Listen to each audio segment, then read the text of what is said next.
Здорово, пацаны. Сейчас, подождите. Музыка орет. Блин.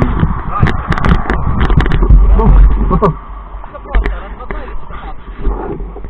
Нема только кроме оригинальных ключей, блядь. И везу мотоцикл домой, понял, только купил. Да, сейчас я посмотрю. Да, одно слово.